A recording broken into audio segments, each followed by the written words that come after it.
எல்லாருக்கும் காலை வணக்கம். மனமார்ந்த நன்றி முதல்ல இங்கே வந்ததுக்கு. எப்பவும் போல் ரொம்ப நாள் ஆயிடுது, என் ரிலீஸ்க்கு தான் பார்க்கணும் அப்படின்னா ரொம்ப நாள் ஆயிடுது. அந்த மாதிரி இந்த மாதிரியான சந்தர்ப்பத்தில் சந்திக்கிறது வந்து இன்னொரு சந்தோஷம். விழா நாயகனுக்கு முதல்ல ஆரம்பிச்சிடலாம். கோவிந்த் வசந்தா, நான் வந்து ஒரு ஃபங்க்ஷன் போயிருந்தேன் கேரளாவில். அங்கே வந்து ஒரு ஸ்டேஜ் ஃபங்க்ஷனில் தான் முதல் மீட் பண்ணோம்.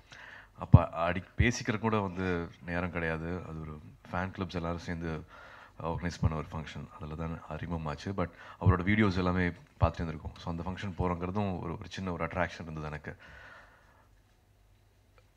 இவ்வளோ தெளிவாக பேசுனதும் வந்து எனக்கு ரொம்ப பிடிச்சிருந்தது. இந்த படம் வந்து உங்களை என்டர்டெயின் பண்ணாது, உங்களை வந்து சந்தோஷப்படுத்தாது, but it will disturb you அப்படின்னு சொன்ன வார்த்தைகள் வந்து ரொம்ப அழுத்தமாகவும் ரொம்ப தெளிவாகவும் இருந்துச்சு. எனக்கு எப்படின்னா வந்து உட்காந்த உடனே ஒரு 2 மினிட்ஸில் ஒருத்தர் சொன்னார், சார் நான் 3rd ஸ்டாண்டர்ட் சார், நான் வந்து காக்க படம் பார்க்கும்போது நான் 3rd ஸ்டாண்டர்ட் சொன்னாப்புல. ஐயோ அப்படின்னு கொஞ்சம் நேரம் யோசிக்க வச்சுட்டு இருந்தார். ஓ, நம்ம இண்டஸ்ட்ரியில் நம்மளாம் சீனியர் ஆகிட்டுருக்கோமா, மற்றவங்களாம் வந்து ஜூனியராக இருக்காங்களா அப்படின்ட்டு கொஞ்சம் யோசிக்க வச்சார். கிட்டத்தட்ட அந்த மாதிரி தான். நான் என்னென்ன பண்ணியிருக்கணும் அதெல்லாமே வந்து சுற்றி இருக்கிற டெக்னீஷியன்ஸ் தான், director, cameraman and music director எல்லாமே தான் வந்து எங்களை இயக்கியிருக்காங்க, எங்களை சில விஷயங்கள் பண்ண வச்சுருக்காங்க. எங்களுக்கு இந்த அடையாளம், whatever image we have, இதெல்லாமே அந்த டெக்னீஷியன்ஸ் கொடுத்தது தான். அப்படி பார்க்கும்போது வந்து அவங்களோட வேலையில் போய் நான் தலையிடணும், நான் வந்து குறுக்கு கேள்வி கேட்கணும் அப்படிங்கிறது வந்து நான் இன்னும் பக்குவப்படுத்திக்கலன்னு நினைக்கிறேன். நான் அது வேண்டான்னு தோணுது. அவங்க மேலே இருக்கிற மதிப்பினாலே வந்து I don't want to go inside them and criticise and ask too many questions and say இப்படி பண்ணலாமே அப்படி பண்ணலாமேன்னு சொல்கிற அளவுக்கு வந்து ஓப்பனாகவே சொல்லலாம்.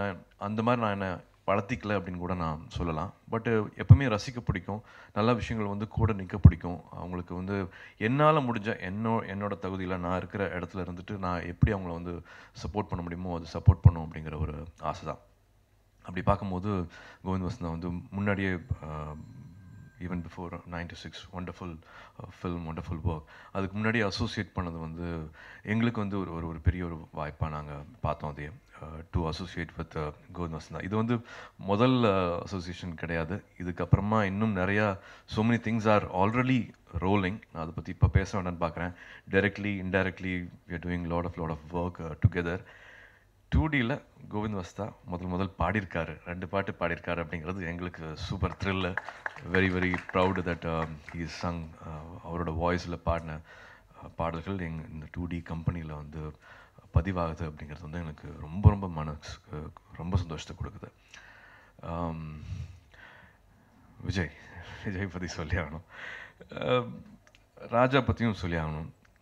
இப்போ மேடையில் எல்லாருமே வந்து அவ்வளோ அழகாக 2D பற்றி பேசிகிட்டு இருக்காங்க. அப்படின்னா வந்து ஆமாம்ல, 2Dயில் வந்து கணக்கெலாம் போட்டார். 2D ப்ரொடக்ஷன் நம்பர் 11 12 13 இன்னும் இவ்வளோ படங்கள் பண்ணிகிட்ருக்கோமா, நம்ம இவ்வளோ படங்கள் ஒர்க் போயிட்டுருக்கா அப்படின்ட்டு இப்போ தானே ஆரம்பித்த மாதிரி இருக்குது அப்படிங்கிற மாதிரி ஆச்சரியமாக இருந்தது. But because of Raja, lot of respect and lot of love for 2Dனா வந்து ராஜானால தான்.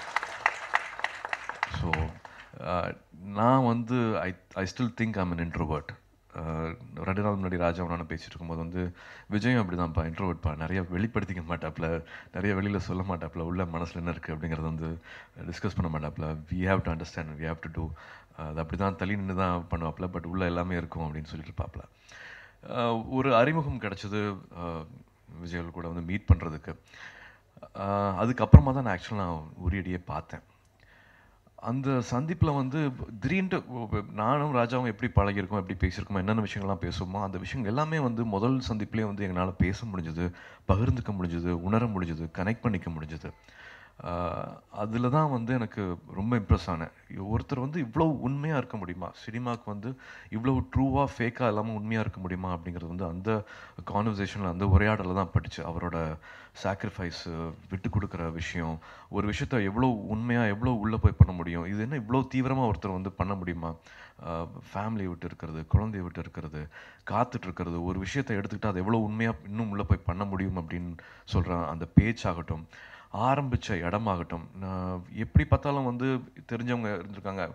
வரல, எங்கள் அப்பா வந்து ஒரு ஷூட்டிங் ஸ்பாட்டுக்கு வந்தது கிடையாது, ஒரு டைரக்டரை மீட் பண்ணது கிடையாது, ஒரு ப்ரொடியூசர் மீட் பண்ணது கிடையாது, யார்கிட்டையும் போய் சான்ஸ் கேட்டது கிடையாது, கதை கேட்டது கிடையாது. பட் இருந்தாலும் வேணும் வேணாம் எது சொன்னாலும் வந்து நான் வந்து ஒரு நடிகரோட பையன் அப்படிங்கிறது வந்து ஒரு அடையாளம் இருக்குது. பட் எதுவுமே இல்லாமல் ஒருத்தர் வந்து உரியடின்னு ஒரு படம் பண்ணியிருக்காருன்னா அது எல்லாத்தையுமே ஆச்சரியப்படுத்துச்சு.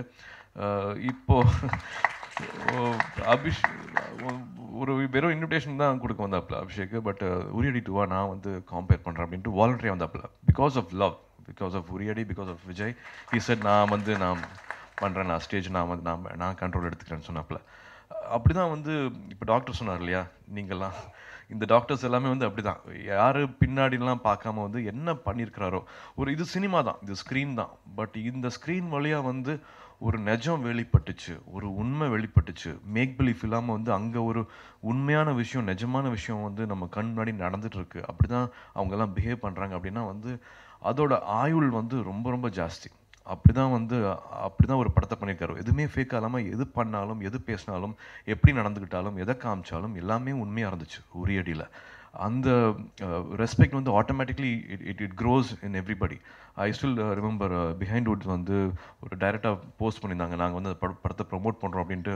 அந்த மாதிரி தான் நான் வந்து ஒரு ஒரு ஒரு நிறுவனத்தை சொல்கிறேன். அந்த மாதிரி தான் எல்லாருமே வந்து we wanted to own Uriyadi and இன்னும் நிறைய பேருக்கு போய் சேரணும் அப்படிங்கிறது வந்து மேபி அவங்கவுங்க சக்திக்கு ஏற்ற மாதிரி லேட்டாக இருந்திருக்கலாம். பட் உரியடி 2ன்னு ஒரு படம் ஏன் வரல, உரியடி விஜயோட அடுத்த படைப்பு ஏன் வரல அப்படிங்கிற வந்து கேள்விகள் இருந்துட்டே இருந்தது. ஒரு 4-5 இயர்ஸ் ஆகிடுச்சு உரியடி ஆரம்பித்து. உரியடி 2க்கு வந்து 4-5 இயர்ஸ் ஆகிடுச்சு.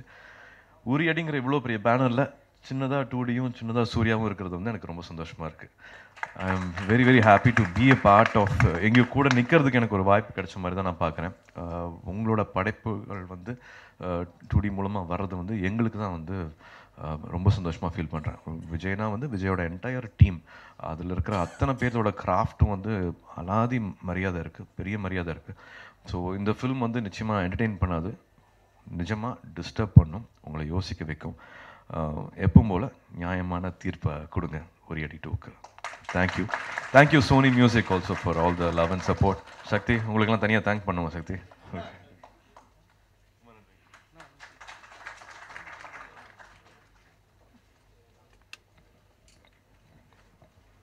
ஸோ இந்த வெளியீட்டு விழாவோட தருணத்துக்கு வந்துட்டோம்.